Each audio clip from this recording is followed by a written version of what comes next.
오후 예배에 오신 우리 영신교회 사랑하는 성도님들을 주님의 이름으로 환영하며 축복합니다. 오늘은 통권 통독 몇 번째 시간일까요? 8번째 시간입니다. 43일차부터 49일차까지의 내용인데요. 제가 최대한 간략하게 내용 전달해 드리도록 하겠습니다. 공부 잘하는 학생들의 특징이 있습니다. 우리 성도님들 너무나들 잘 아시죠? 예습보다는 복습, 참고서보다는 교과서 중심의 공부를 한다는 사실 잘 아시죠? 우리에게 하나님께서 참고서를 주셨습니다. 뭘 주셨죠? 성경의 말씀을 주셨고요. 통큰 통독 교재를 주셨습니다. 그렇다면 우리는 어떻게 해야 될까요? 하나님의 말씀, 통큰 통독 교재를 읽고 또한 설교를 통해서 말씀을 듣고 배우고 익히며 그 말씀 그대로 공부하며 나아갈 때 하나님께서 여호와의 선하신 맛을, 그 맛을 여러분들 통해 깨닫게 해주실 겁니다. 계속해서 성경의 역사적 흐름을 살펴보면서 통근 통독 교재를 통해서 강의를 듣고 있는데요. 한번 시작해 볼까요? 큰 흐름은 구약시대와 신약시대로 나눌 수 있습니다. 구약시대는 10개의 시대로 나눌 수 있거든요. 창조시대, 족장시대, 그 다음은 출애굽 광야시대, 그 다음 가나안 정복시대, 사사시대, 그 다음에 왕국이 세워집니다. 통일왕국시대, 분열왕국시대, 그 다음에 포로시대, 포로 귀환시대, 신구약 중간기 해서 10시대가 구약에 구성되어 있고요. 신약 성경은 딱 3개의 시대만 알면 됩니다. 복음시대, 교회시대, 종말시대에서 이렇게 나눠볼 수 있는데요. 오늘 제가 맡은 부분은 열왕기 하의 마지막, 바벨론에서 남유다가 포로로 끌려가기 전까지의 그 남왕국 시대와 소선지서, 그리고 대선지서 말씀을 간략하게 제가 전달해 드리도록 하겠습니다. 먼저 열왕기하의 말씀인데요. 열왕기하의 주제는 이렇습니다. 하나님의 것은 하나님께서 취하신다라는 주제를 가지고 있습니다. 열왕기 기자는 악한 왕과 선한 왕의 행실을 여호와 하나님께서 다 보고 계신다라고 이야기하고 있습니다. 여호와 보시기에 정직하게 행한 왕, 선한 왕이라 칭해졌고요. 여호와 보시기에 악한 왕, 그 악한 왕은 여로보암을 이야기하면서 언급하고 계시는데요. 계속해서 반복적으로 열왕기 하에 보면 여호와 보시기에 정직하게 행했다, 여호와 보시기에 악을 행했다라는 그 왕들의 모습이 기록되어 있는데요. 히브리어 원어 표현으로 보시면 가슴에 확 와닿을 겁니다. 이 원어의 표현은 뭐냐면요. 여호와 보시기에 여호와 하나님의 눈 안에 선한 일을 행하는 왕들도 있었고 여호와의 눈 안에 악한 일을 행한 왕도 있었다라고 이야기하고 있습니다. 신인 동형 동성론적 표현을 통하여서 하나님께서 인간의 눈높이에 맞춰서 이야기해 주시는데요. 여호와 하나님 보시기에 선한 왕도 있었고 반대로 여호와 보시기에 악한 왕도 있었다라고 이야기합니다. 그 선한 왕의 기준은 우리가 잘 알듯이 다윗 왕이고요. 악한 왕은 누구이죠? 여로보암입니다. 악한 왕은 모델로 우상 숭배를 한 여로보암을 삼고 있고요. 선한 왕은 하나님 마음에 합한 자로 불리어진 다윗을 기준으로 삼고 하나님께서 선하다, 다윗의 길로 행하였구나라고 칭찬하고 있습니다. 먼저 북이스라엘의 19명의 왕들에 대해서 간략하게 제가 전달해 드리도록 하겠습니다. 여로보암부터 마지막 19번째 왕 호세아 왕까지 19명의 왕들이 등장하는데요. 특이하게도 19명들의 왕들의 공통점이 딱 하나 있습니다. 그 공통점이 뭘까요? 그 어떤 왕도 하나님 보시기에 선하다라는 그러한 칭찬을 얻지 못했습니다. 19명 중에서 무려 15명이나 여로보암의 길로 행하였다, 여로보암의 죄를 따라갔다라고 평가를 하고 있습니다. 여로보암은 반역하여서 통일왕국에서 분열왕국의 길을 걸어가게 됩니다. 유다와 베냐민 지파를 제외한 10지파를 다스리게 되는데요. 그는 북이스라엘 백성이 남쪽 예루살렘 성전에 가서 예배 드리게 된다면 나라가 분열될 것을 생각해서 단과 베델의 우상숭배를 위한 제단을 샀습니다. 그리고 금송아지를 주조해서 거기 세우게 하는데요. 그 하나님께 예배 드리러 가지 못하는 일들을 계속해서 막는 그러한 악한 행실을 행합니다. 이 일로 인하여서 레위인들이 항의하며 결국은 북쪽 이스라엘을 떠나게 됩니다. 북쪽 이스라엘은 분열왕국 시기가 무려 208년의 시간을 거치게 되는데요. 이 208년의 시간을 거치는 동안 오직 한 방향만 바라보며 그들은 걸어가고 있습니다. 하나님께서는 북쪽 이스라엘 백성들에게 하나님의 말씀을 대언하는 아주 위대한 선지자를 주셨습니다. 우리가 잘 알듯이 엘리야와 엘리사 선지자를 주셨는데 그럼에도 불구하고 그들은 하나님을 떠나고 하나님을 향하여서 배신을 하는 그러한 일들만 행했다는 것을 볼 수 있습니다. 그래서 하나님께서 그들을 보시기에 모두 악했다라고 평가를 하고 있습니다.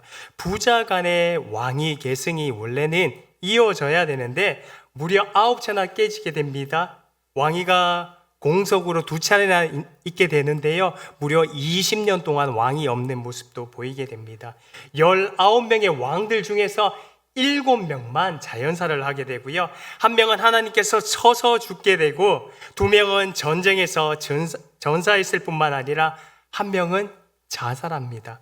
그리고 1명은 2층에서 떨어져서 죽고 6명은 살해당하며 1명은 결국 포로로 끌려가는 그러한 안타까운 모습을 보이게 됩니다.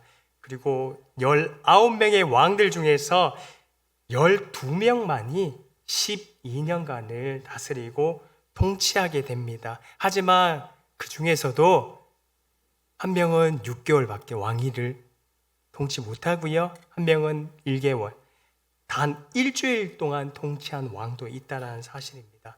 결국은 하나님을 배신하고 우상숭배에 빠져있는 그들을 바라보시고 참고 인내하셨지만 결국은 하나님께서 아수르를 통하여서 BC 722년에 북쪽 이스라엘은 멸망하게 됩니다. 그때 니누에에 본거지를 두고 있는 아수르 민족은 그 당시 고대 근동 지역에서 가장 잔인한 민족 중에 민족 중에 하나였는데요. 그들은 북쪽 이스라엘 백성들을 포로로 잡아가면서 눈과 코와 또한 말뚝에 묶어서 털같이 다 벗겨질 정도로 그렇게 잔인하게 학살하는 모습을 우리는 역사적 기록을 통해서 알 수 있습니다. 결국은 하나님께 배신하고 등을 돌렸던 그 이유로 인하여서 북이스라엘 백성들은 혹독하게 그 값을 치르게 됩니다.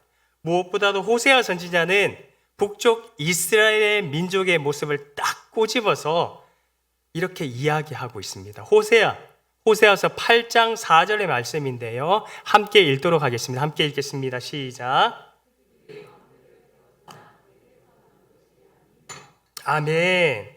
그의 백성들이 북쪽 이스라엘에서 왕들을 세웠지만 여호와 하나님으로부터 세워진 왕들이 아니다라고 그렇게 이야기하고 있습니다. 하나님께서 선택한 왕들이 아님을 이야기하고 있습니다. 그와는 대조적으로 남유다는 어떻습니까? 한 왕조에 무려 20명의 왕들이 세워지는 것을 보게 됩니다. 하나님께서 말씀하신, 다윗을 통하여서 말씀하신 사무엘하 7장과 역대상 17장의 말씀을 근거로 하여서 하나님께서 다윗 집안에 있는 후손들을 통하여서 내가 이스라엘을 든든하게 세워나가겠다고 약속하십니다. 솔로몬을 포함해서 모두 21명의 왕이 세워지는데요, 그 중에서 오늘 딱 2명의 왕을 제가 말씀드리도록 하겠습니다. 다윗의 길로 행한 히스기야와 요시야 왕입니다. 그 나머지 왕들은 여호와 보시기에 정직한 일을 행합니다. 정직한 일을 걸어갑니다. 아사, 요사밧, 요아스, 아마샤, 아샤라, 그리고 요담이 하나님 보시기에 선을 행하고 정직한 길로 행하지만 이 중에서 5명 왕들은 산당을 제거하지 못했기 때문에 하나님으로부터 책망의 말씀을 듣게 됩니다. 북왕국 이스라엘은 결국 BC 722년 아수르에 의해서 망하고 이제는 남유다만 남았습니다. 남유다의 마지막 시기인 히스기야 왕 때부터 마지막 시드기야 왕까지의 말씀 중에서 히스기야 왕과 요시야 왕의 얘기를 제가 간략하게 전해드리도록 하겠습니다. 히스기야는 종교개혁을 했고요, 모세의 율법을 따랐을 뿐만 아니라 반아수르 정책을 폈습니다. 히스기야의 공헌이라고 이야기하면 요거 3가지만 기억하시면 될 것 같습니다. 히스기야 왕은 종교개혁을 단행합니다. 특히 지금까지 유다 선왕 왕들도 제거하지 못하는 그러한 산당을 제거합니다. 그리고 그 당시 모세가 만든 놋뱀, 그 놋뱀 또한 그 당시 백성들이 분향하며 섬기는 그러한 우상숭배의 일을 행했는데 이것도 결국은 없애버립니다. 바알 주상뿐만 아니라 아세라 목상까지도 다 청결하는 그러한 종교개혁을 단행합니다. 그리고 모세의 율법을 지킬 것을 이야기하고 있습니다. 그래서 하나님은 열왕기하 18장 7절 말씀에 이렇게 이야기하고 있습니다. 여호와께서 그와 함께 하심에 그가 어디로 가든지 형통하였더라. 아멘.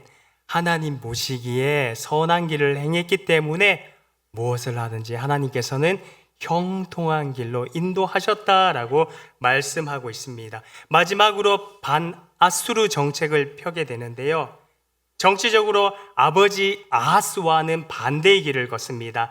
아하스는 친아수르 정책을 폈다면 히스기야 왕은 아버지와 반대의 길, 하나님께서 원치 않는 그 길을 행하지 않습니다.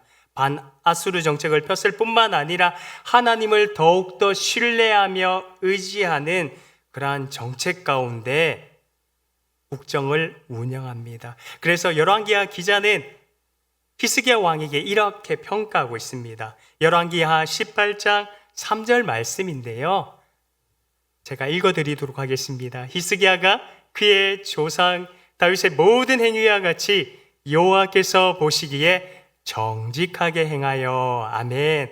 하나님 보시기에 하나님의 눈 안에서 정직하고 바르게 올곧게 행했다라고 이야기하고 있습니다. 2번째로는 요시야 왕인데요, 요시야 왕이 행한 멋진 일은 3가지로 요약해 볼 수 있습니다. 성전 수리를 했고요, 그리고 우상 척결했습니다. 그리고 마지막으로 유월절을 준수하는 그 3가지를 크게 행했다는 것을 우리는 알 수 있습니다. 요시야도 긍정적인 평가를 받게 됩니다. 열왕기하 22장 2절에 보시면 하나님께서 이렇게 이야기하고 있습니다.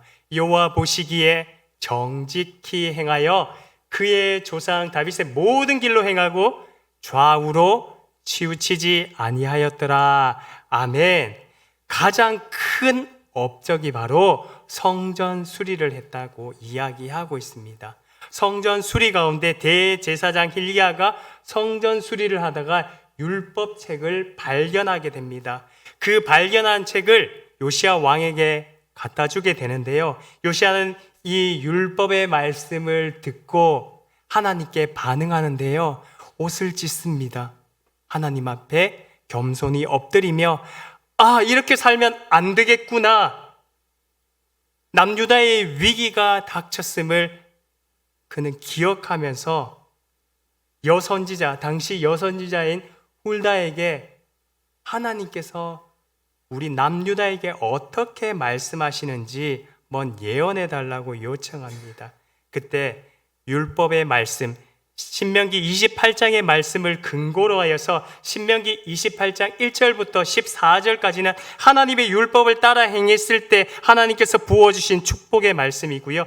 15절부터 68절까지의 말씀은 하나님의 율법을 떠난 자들이 하나님으로부터 어떠한 저주와 책망을 붙는지 거기에 대한 말씀을 이야기하는 그 말씀을 근거로 하여서 온전히 하나님의 율법에 준수할 때 우리가 하나님으로부터 주어지는 평안과 축복의 은혜를 누릴 수 있습니다라고 이야기하면서 요시야 왕은 철저하게 율법 중심으로 하나님 중심으로 돌아가는 일을 계획하고 준비하게 됩니다. 그래서 철저하게 이방 제사를 드렸던 우상의 제사 장소를 다 제거하는 일에 앞장서게 됩니다.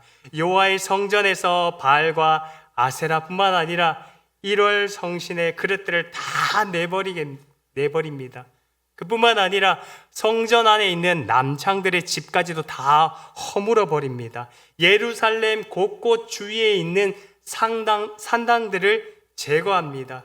구체적으로 유다 여러 왕들이 섬긴 태양신, 또한 아하스의 다락 지붕에 세운 제단들, 므낫세 왕, 남유다에서 제일 악한 왕이죠. 므낫세가 세운 성전 두 마당에 세운 산당들도 다 제거해 버립니다.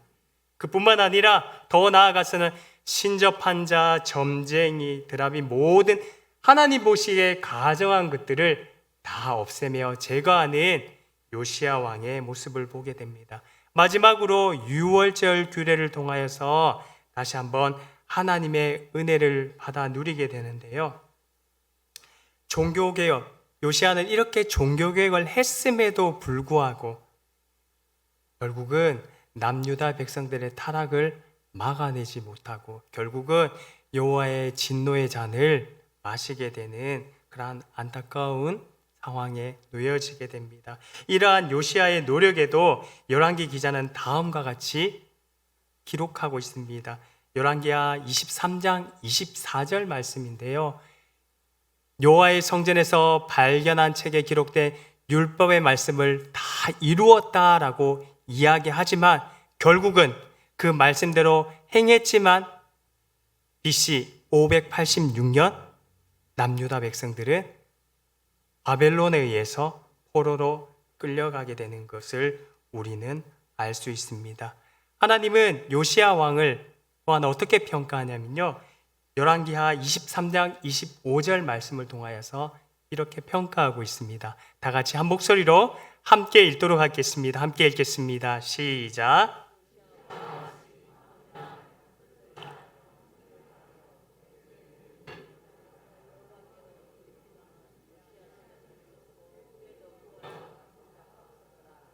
아멘. 요시야 왕과 같이 마음을 다하고 뜻을 다하고 힘을 다하여 모세의 율법을 따라 행하고 여호와께로 돌이킨 왕이 요시야 전에도 없고 그 후에도 없었더라라고 하나님은 요시야 왕의 삶을 그렇게 평가하고 있습니다. 이 말씀을 읽으면서 문득 머릿속에 딱 스쳐 지나가는 말씀 구절 하나 떠오르지 않습니까? 신명기 6장 5절의 말씀입니다. 하나님께서 율법 갱신을 통하여서 이스라엘 백성들에게 하나님의 말씀을 주셨을 때 너는 마음을 다하고 뜻을 다하고 힘을 다하여 내 하나님 여호와만 사랑하라라고 분명하게 말씀하셨습니다. 이 말씀을 지킨 왕이 바로 요시야 왕이었습니다. 마음을 다했습니다. 힘을 다했습니다. 뜻을 다하여서 하나님께서 모세를 통하여서 주신 그 율법의 말씀, 그 말씀대로 준행하며 옳은 길, 바른 길 걸어간 요시야 왕, 그 요시야 왕의 평가를 통해서 우리도 하나님 보시기에 선한 길, 옳은 길 걸어가는 영신교회 성도님 되시기를 주님의 이름으로 축복합니다. 이렇게 종교개혁을 단행했지만 너무나도 안타깝게도 요시야 왕은 무기또 전투에서 전사하게 됩니다. 그래서 요시야 왕이 추구한 종교개혁은 이렇게 막을 내리게 됩니다. 그러고 난 이후부터 남유다의 왕국은 점점 패망의 길로 걸어가는 것을 우리는 역사적 사건을 통해서 알 수 있습니다. 요시야 왕이 죽고 난 이후로 남유다는 급속도로 기울어집니다.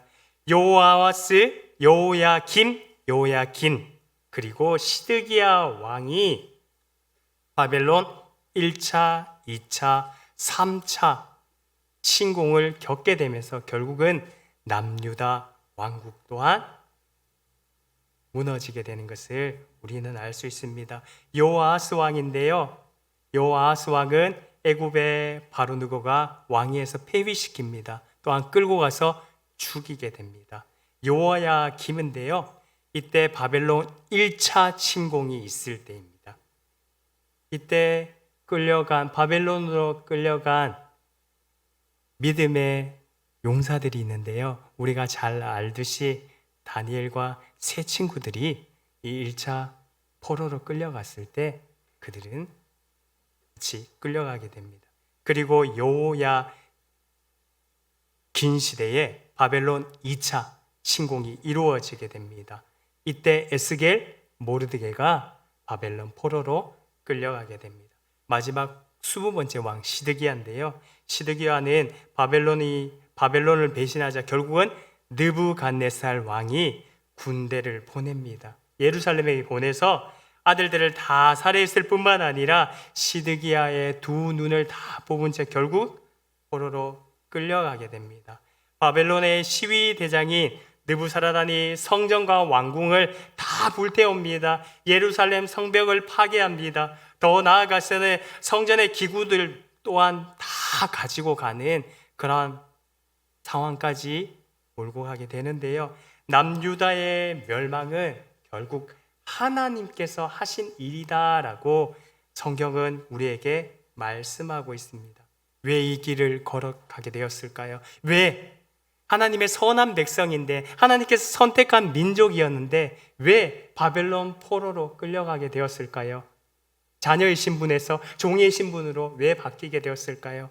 그것이 바로 모세를 통하여서 하나님께서 주신 그 율법대로 살지 못했기 때문입니다. 율법을 잘 지키며 내가 너희에게 형통의 복을 허락하겠다라고 약속해 주셨지만 그들은 결국 하나님을 배신하며 우상의 길로 빠져들게 됩니다. 하나님은 바벨론을 징계의 동으로 삼으시고 남유다 백성들까지 아픔과 고통의 시간을 보내게 됩니다. 여호수아도 동일하게 말씀하였습니다. 에발산과 그리심산에서 복과 저주를 선언할 때 하나님의 율법대로 행하면 축복, 하나님을 등지고 하나님의 뜻을 따르지 않으면 저주라고 분명히 선언하면서 자기는 여호와 하나님만 섬기겠다라고 여호수아가 그렇게 이스라엘 백성들 앞에서 선포한 내용을 들었음에도 불구하고 그들은 결국은 바벨론 포로로 끌려가게 됩니다. 이처럼 남유다 백성들이 바벨론 포로로 끌려가게 된 이유가 바벨론이 섬기고 있는 신 그 마루드기 하나님보다 강해서일까요? 절대 아닙니다. 여호와보다 강해서가 아니라 그들은 하나님께서 주신 그 율법을 올바로 지키지 못했기 때문입니다. 그 언약의 저주로 말미암아 하나님께 책망, 결국은 징계의 도구로 바벨론을 사용하시는 것을 우리는 보게 됩니다. 근데 그럼에도 불구하고 하나님께서는 열왕기하 마지막 부분 25장 27절부터 30절까지의 말씀을 통해서 묘한 여운을 남깁니다. 그 말씀 한번 확인해 보도록 하겠습니다. 함께 읽겠습니다. 시작.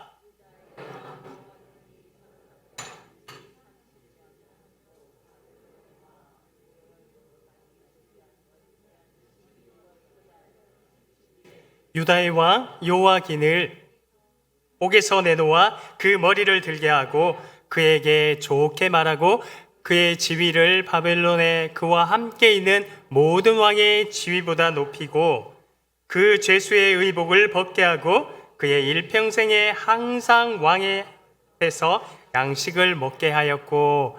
아멘. 19번째 왕 요야긴에 대해서 이야기를 하면서 마무리를 하고 있는데요. 어떤 내용입니까? 바벨론의 포로로 끌려갔지만 요야긴을 옥에서 내놓아 죄수의 의복을 벗게 하고 일평생 동안 왕의 양식을 먹게 하였다라고 열왕기 기자는 여운을 남기면서 열왕기하를 마무리하고 있습니다. 왕의 의복을 입습니다. 음식을 먹습니다. 남유다 포로 생활이 끝이 날 때가 있겠구나라는 것을 암시하고 있습니다. 여기까지 분열왕국 남유다 시대의 말씀을 전해드렸고요. 이제는 바벨론 포로 시기의 말씀을 전해드리도록 하겠습니다. 5명의 선지자가 나오는데요. 남유다 백성 마지막 시기에 활동했던 2명의 선지자가 있습니다. 스바냐 선지자와 하박국 선지자가 있고요. 그리고 포로 시기에 활동한 선지자들이 있습니다. 다니엘과 예레미야와 에스겔 선지자가 있습니다. 먼저 스바냐 선지자와 하박국 선지자에 대해서 제가 말씀해 드리도록 하겠습니다. 하나님께서는 바벨론 포로 기간 자기 백성들을 철저하게 격려하고 사랑하셨는데요. 그 전에 마지막 남유다 시기, 바벨론 포로 시기, 바벨론이 침공했을 때 마지막으로 활동한 남유다의 2 선지자 이야기인데요. 먼저는 스바냐입니다. 스바냐는 남유다 백성들에게 계속해서 하나님의 말씀을 지킬 것을 이야기합니다. 바알 1월 성신 밀곰들을 다 버리고 제거하고 하나님을 따르세요. 여호와를 배반하고 따르지 않으면 여호와를 찾지도 않은 자에게 결국은 하나님께서 징계의 도구로 바벨론을 사용하실 겁니다 라고 이야기합니다. 그러면서 먼저 안을 보시고 남유다의 모습을 보시고 주위를 바라보고 심판 후에 회복할 그 하나님의 은혜를 바라보십시오 라고 말씀하면서 남유다 백성들에게 희망과 소망의 메시지를 전하는 선지자가 바로 소선지서를 기록한 스바냐 선지자입니다. 스바냐 선지자는 하나님께서 남유다 백성들을 얼마만큼 사랑하는지 이렇게 이야기하고 있는데요. 스바냐 3장 17절 말씀입니다. 17절 말씀 다 같이 한 목소리로 함께 읽도록 하겠습니다. 함께 읽겠습니다. 시작. 너희 하나님 여호와께서 너희 가운데 계시니 그는 구원을 베푸실 전능자이시라. 그가 너로 말미암아 기쁨을 이기지 못하며 너를 잠잠히 사랑하시며 너로 말미암아 즐거이 부르며 기뻐하시리라 하리라. 아멘. 스바냐 선지자를 통하여서 하나님께서 주신 말씀인데요. 너의 하나님 여호와가 너희 가운데 계시니 그 하나님은 구원을 베푸실 전능자라. 너희들로 말미암아 기뻐하고 즐거워한다라고 희망과 소망의 메시지를 남기고 있습니다. 그리고 하박국 선지자가 등장하는데요. 하박국 선지자의 이름은 수용하다, 받아들이다라는 이름의 뜻을 가지고 있습니다. 하박국서는 모두 3장으로 기록되어 있는데요. 이 기록에 보면 하나님을 향하여서 하박국 선지자가 질문을 던지고 하나님으로부터 답변을 받는 그 내용이 1장부터 2장까지 기록되어 있고요. 마지막 3장에는 하나님으로부터 확실한 그 답변을 받고 난 이후에 하박국 선지자가 하나님을 향하여서 고백하는 내용이 기록되어 있습니다. 하박국 선지자는 의문이 많았습니다. 그 의문이 무엇이었냐면요, 하나님, 왜 남유다 안에 선한 사람들이 축복을 받아야 되는데 선한 사람이 고난을 당하고 악인이 형통한지 이해가 되지 않습니다 라고 하나님께 질문합니다. 그러면서 또 한 가지 질문을 던지는데요, 왜 유다에 있는 악인들이 벌을 받지 않습니까? 그런데 더 이해가 되지 않는 게 하나 있습니다. 그 악인들이 벌을 받지 않는 것도 이해가 되지 않는데 왜 남유다보다 더 악한 바벨론에 의해서 심판을 받아야 됩니까? 이거는 도저히 믿을 수가 없고 이해가 되지 않습니다 라고 하나님께 반복해서 질문을 던집니다. 그럴 때 하나님께서는 이렇게 대답합니다. 그래, 이해가 되지 않겠지. 하지만 나는 너희들을 사랑하기 때문에, 너희들 너무나도 사랑하기 때문에 나의 자녀의 모습으로 다시금 온전하게 세우기 위해서 내가 바벨론이라는 나라를 사용해서 내가 징계에 채찍에 매를 대는 것이다 라고 이야기합니다.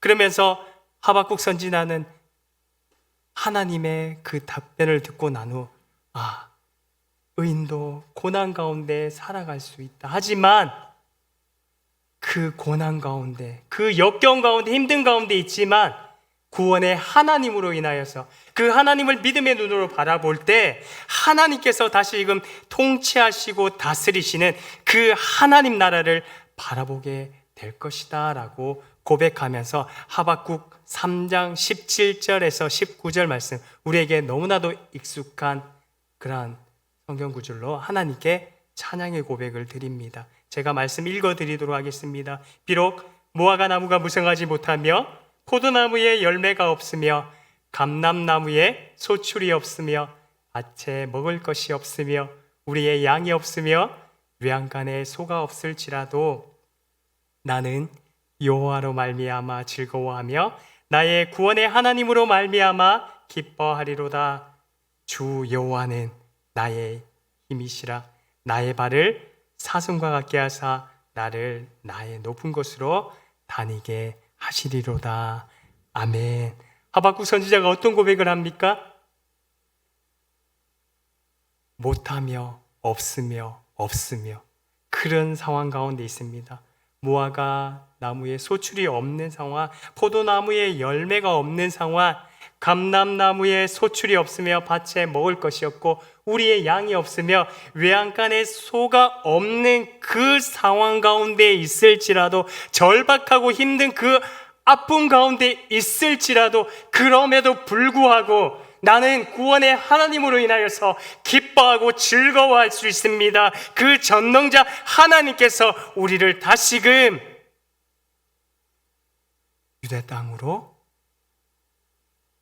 회복시켜 주실 뿐만 아니라 하나님의 나라를 세울 것을 기대합니다, 소망합니다 라고 그는 하나님께 찬양의 고백을 드리고 있습니다. 이 하박국의 고백이 영신교회의 권석들과 자녀들과 믿음의 다음 세대를 고백이 되기를 소망합니다. 우리는 세상이라는 공간 가운데 살아가기 때문에 인생의 여러 가지 문제를 경험하고 겪을 수밖에 없습니다. 그럼에도 불구하고 우리는 믿음의 눈이 있습니다. 믿음의 눈으로 하나님을 온전히 바라볼 때 우리의 상황이, 우리의 환경이 탐탁치 못해도 우리는 우리에게 예수 그리스도의 생명을 주셨고 영원한 하나님 나라를 주신 그 구원의 하나님으로 인하여서 기뻐하고 즐거워할 수 있습니다. 이것이 바로 올바른 신자의 신앙 고백임을 우리는 기억해야 합니다. 70년의 바벨론 포로 기간, 그 기간 힘든 기간이었습니다. 힘든 기간이었지만 하나님께서는 여전히 하나님의 자녀들, 백성들을 사랑해 주셔서 3명의 선지자를 통하여서 계속해서 하나님의 뜻을, 하나님의 말씀을 전해 주셨다는 사실을 기억해야 합니다. 예레미야는 남유다가 마지막 포로로 끌려가기 전에 활동한 선지자였고요. 그리고 하나님은 바벨론 포로로 잡혀간 자기 백성들 가운데 바벨론 궁정 안에서 하나님의 신실한 증인 한 사람을 보냈습니다. 그 바벨론 왕실을 대상으로 사역한 선지자가 있습니다. 그 선지자가 누구일까요? 다니엘입니다. 제가 질문을 던지는 이유가 있습니다. 왜 질문을 던졌을까요? 네, 그 강의 시간이 조금 지나다 보니까 이제 눈꺼풀이 점점 내려오는 것을 제가 목격했기 때문에 질문을 드렸습니다.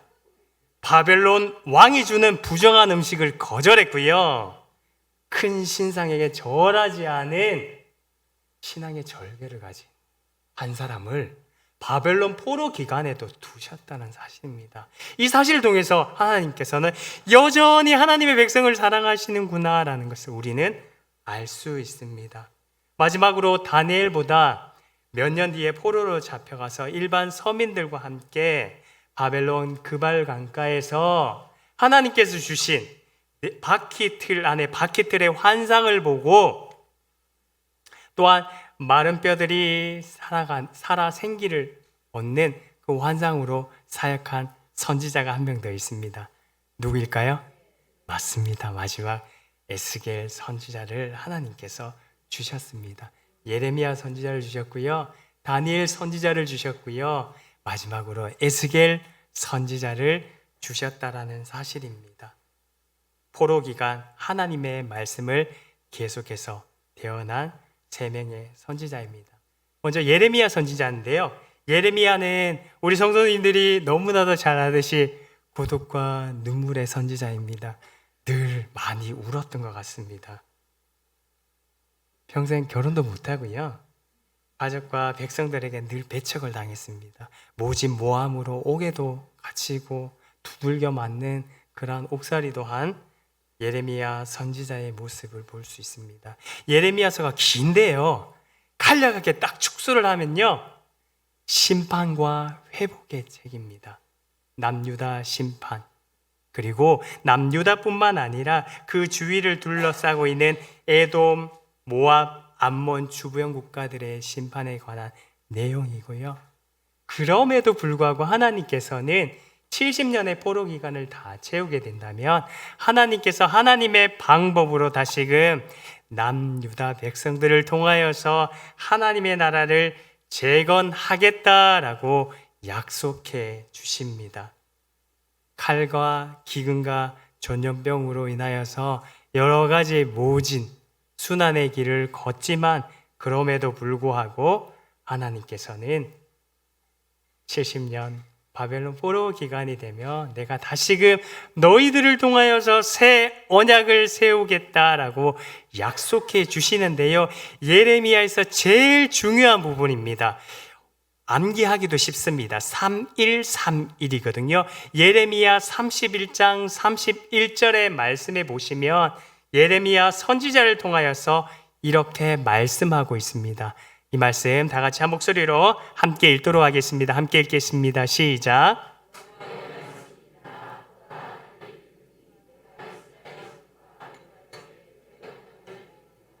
아멘. 여호와의 말씀이나 보라. 그 때가 이르면 내가 이스라엘 집과 유다 집에 새 언약을 맺으리라 라고 약속해 주십니다. 이 새 언약의 약속의 주제가 뭘까요?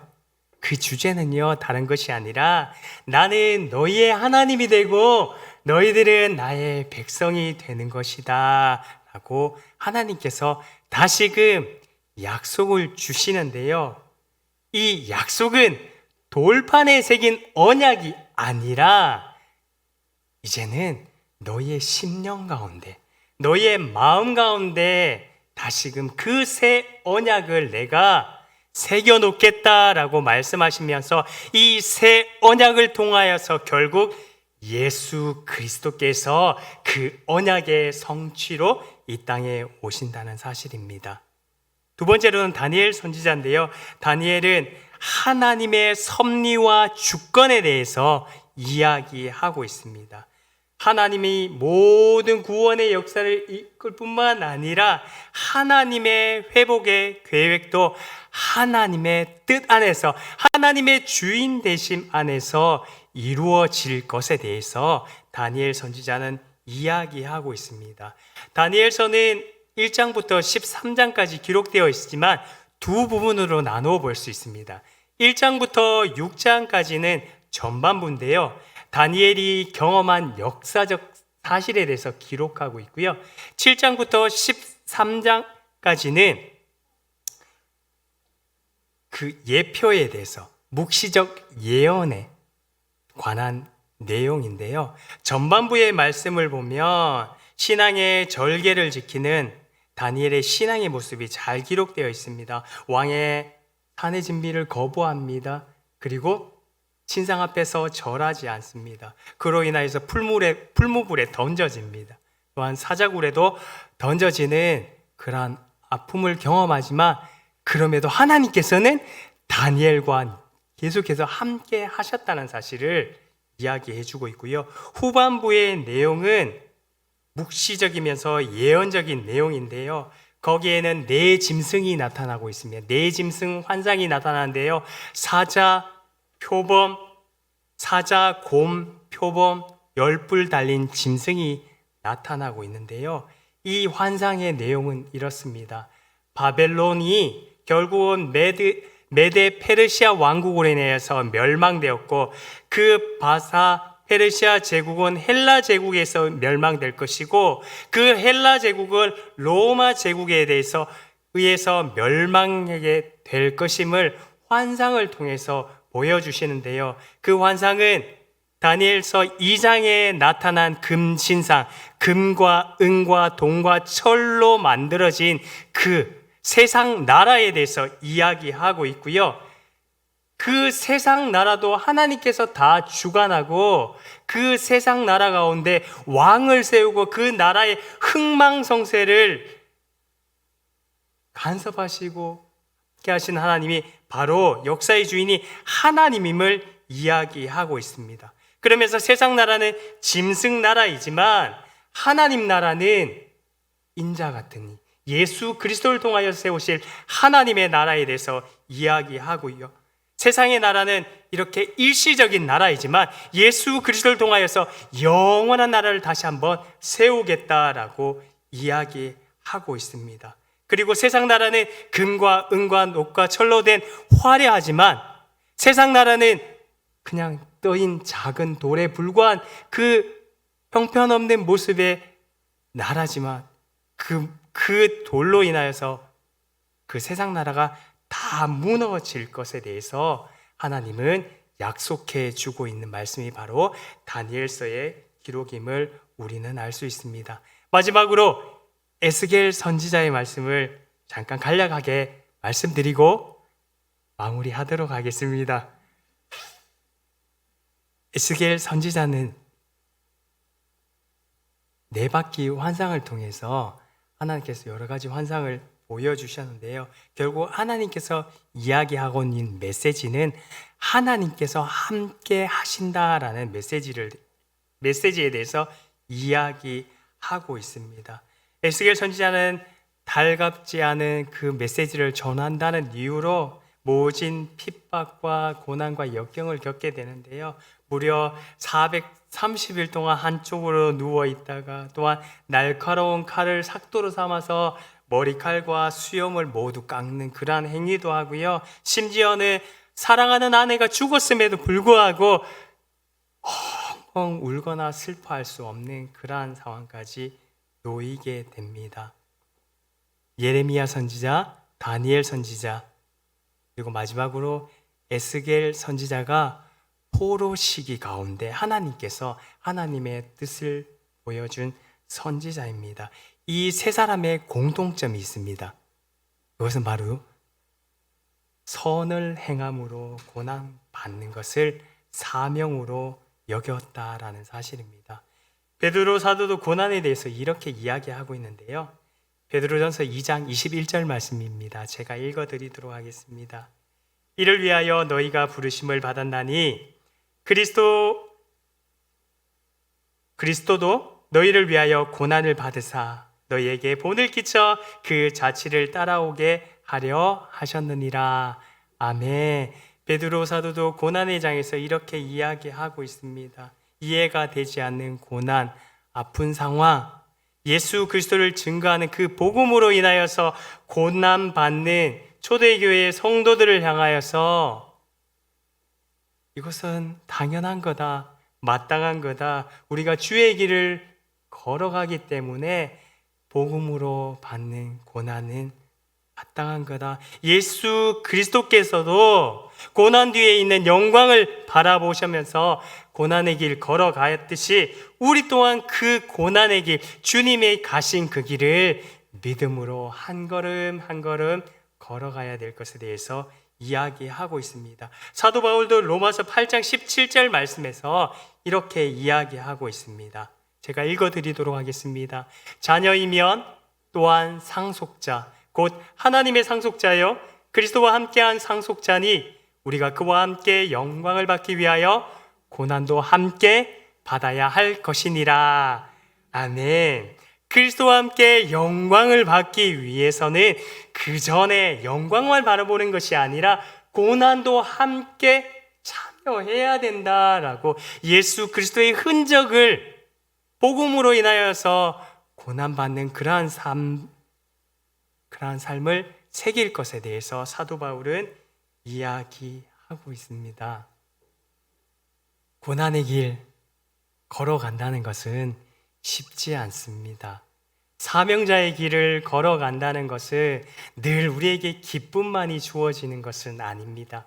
그럼에도 불구하고 우리는 그 믿음의 길, 사명의 길을 걸어갈 수 있습니다. 그 이유가 뭘까요? 우리 안에 계시는 예수 그리스도로 인하여서 우리는 믿음의 길을 걸어갈 수 있습니다. 통근동동 8번째 시간을 마치면서 다니엘에게 꼭 배워야 될 두 가지 부분 말씀해 드리고 말씀을 마무리하도록 하겠습니다. 첫 번째로는요, 다니엘은 어떠한 상황 가운데서도 하나님을 향한 소망을 잃지 않았습니다. 포로로 끌려가도, 사자굴에 들어가도, 풀물불에 던져지더라도, 내가 여기 죽어도 하나님께서 그 영원한 나라를 내 안에 유업으로 주셨기 때문에 나는 결코 흔들리지 않아.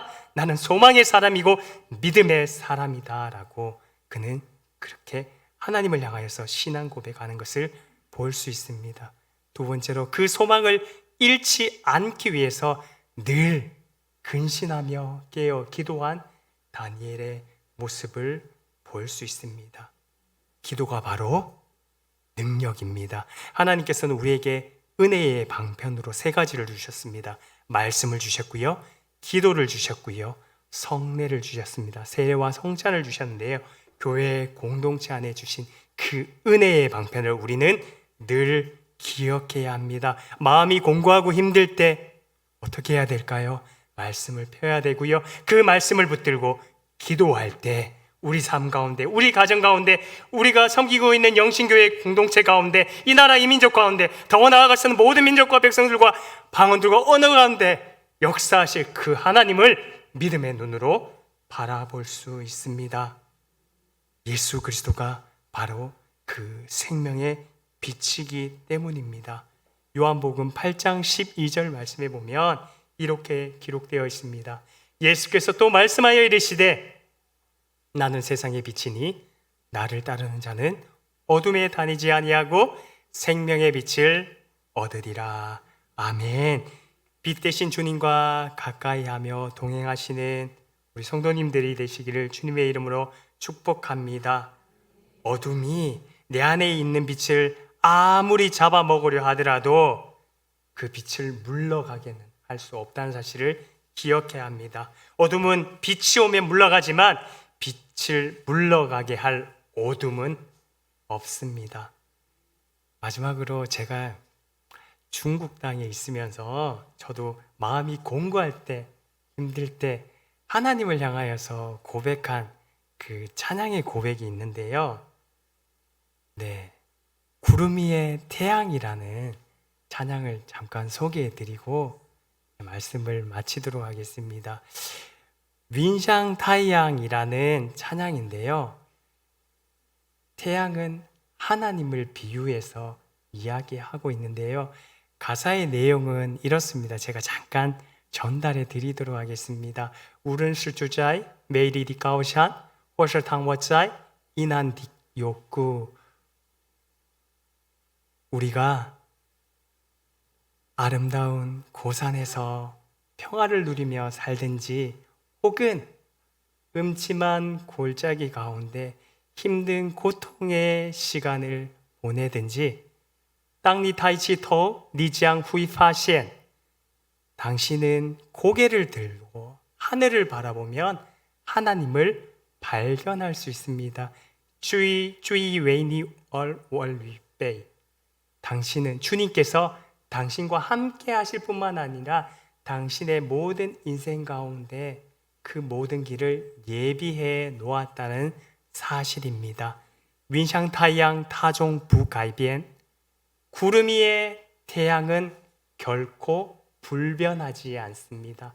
변하지 않습니다. 수이란 샤위 샤이잘리엔샹, 비록 작은 방울의 비가 얼굴 가운데 내릴지라도 윈샹 타이양 타종 부가이변, 아타 부가이변 라는 내용인데요. 구름 위의 태양은 결코 변하지 않습니다. 기록된 찬양인데요. 제가 이 찬양 불러드리고 말씀을 마치도록 하겠습니다.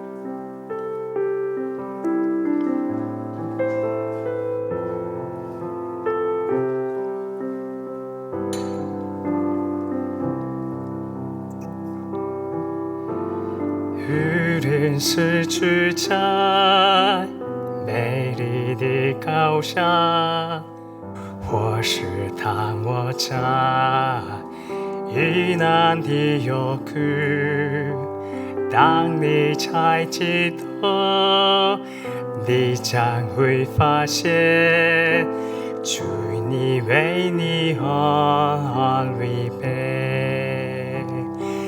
云像太阳，它总不改变，虽然像云彩在脸上，云像太阳，它总不改变，它不改变，云像太阳。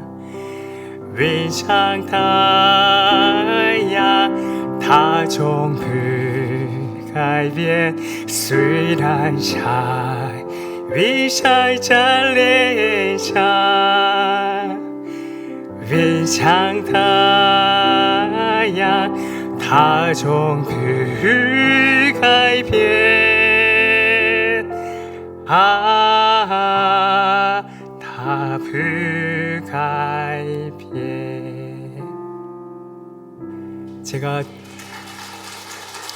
제가 중국에 있으면서 마음이 공고할 때, 힘들 때 함께 찬양 고백 드린 찬양인데요.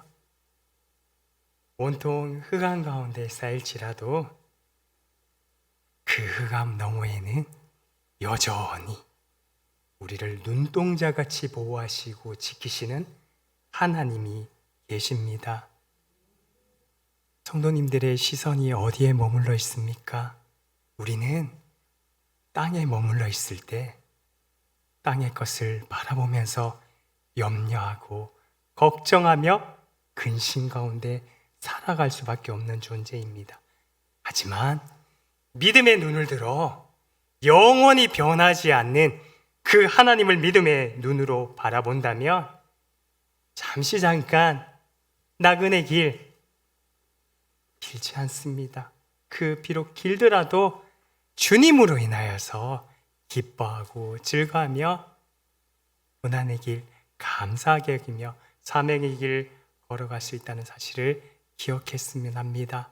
사명의 길, 믿음의 길 걸어가며 추수날의 얼음 냉수처럼 여호와의 마음을 시원케 해드리는 우리 성도님들 되시기를 주님의 이름으로 축복합니다.